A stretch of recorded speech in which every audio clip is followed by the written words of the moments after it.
Pogledajte ovu sliku, ovo je dvor u Kruševcu. Tu su živjeli knez Lazar i kneginja Milica. Kneginja Milica rođena 1335. godine. Poticala je iz ugledne porodice potomka Stefana Nemanje.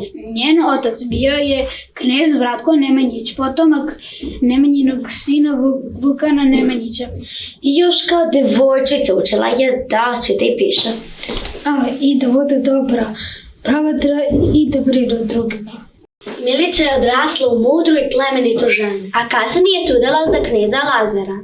Njihov dvor bio je pun života. Imali su 8 dece. 5 kćeri i 3 sina. Milica ih je učila veri, poštenju i ljubavi prema narodu. Kneže, stigli su gosti iz dalekih krajeva. Neka uđu, u našem dvoru su svi dobrodošli. Pripremite trpezu i neka se čuju pesme. Svaki gost je dar od Boga. Biće kako kažete, kneginjo. Na dvoru u Kruševcu dolazili su često učenjaci i putnici, dolazili su i sveštenici, pisci i učeni ljudi. Tu su se čitale knjige i učilo o veri.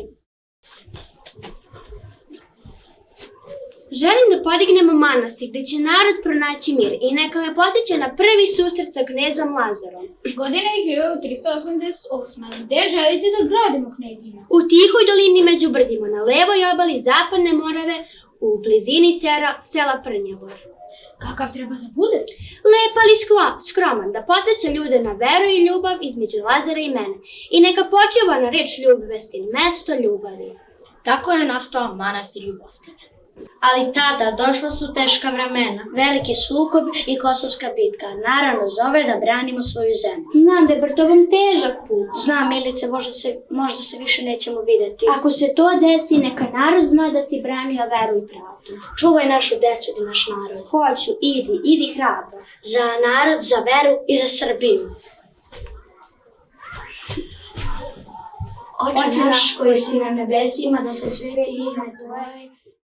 Posle Kosovske bitke došla su teška vremena. Knjeginja je morala da preuzme poslove njenog muža, kneza Lazara, i da vodi državu.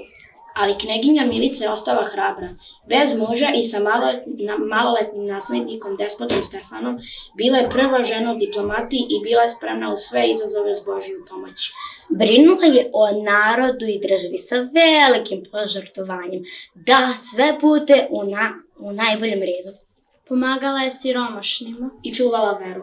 Miličina diplomatska delatnost bila je razgranata i obuhvatala je kontakt sa osmanskim dvorom i sa vladarima Dubrovnikom, ali i sa svetogorskim srpskim monasima i manastirima. Donosi tešku, ali promišljenu odluku da svoju ćerku Oliveru uda za turskog sultana Bajazita. Dolaskom sina na vlast, odlučuje da ostatak svog života posveti Bogu i da se zamonaši dobivši ime Evgenija i potpuno odlazi u Ljubostinju. Deco, zapamtite, narod koji čuva svoju istoriju ima snagu i budućnost. Šta treba da čuvamo? Veru, porodicu i ljubav prema svom narodu. Pamtit ćemo svoje pretke, Čuvat ćemo veru I porodicu. I sa ponosom nositi ime svog naroda. Jer narod koji čuva svoje korene Ima snagu i budućnost.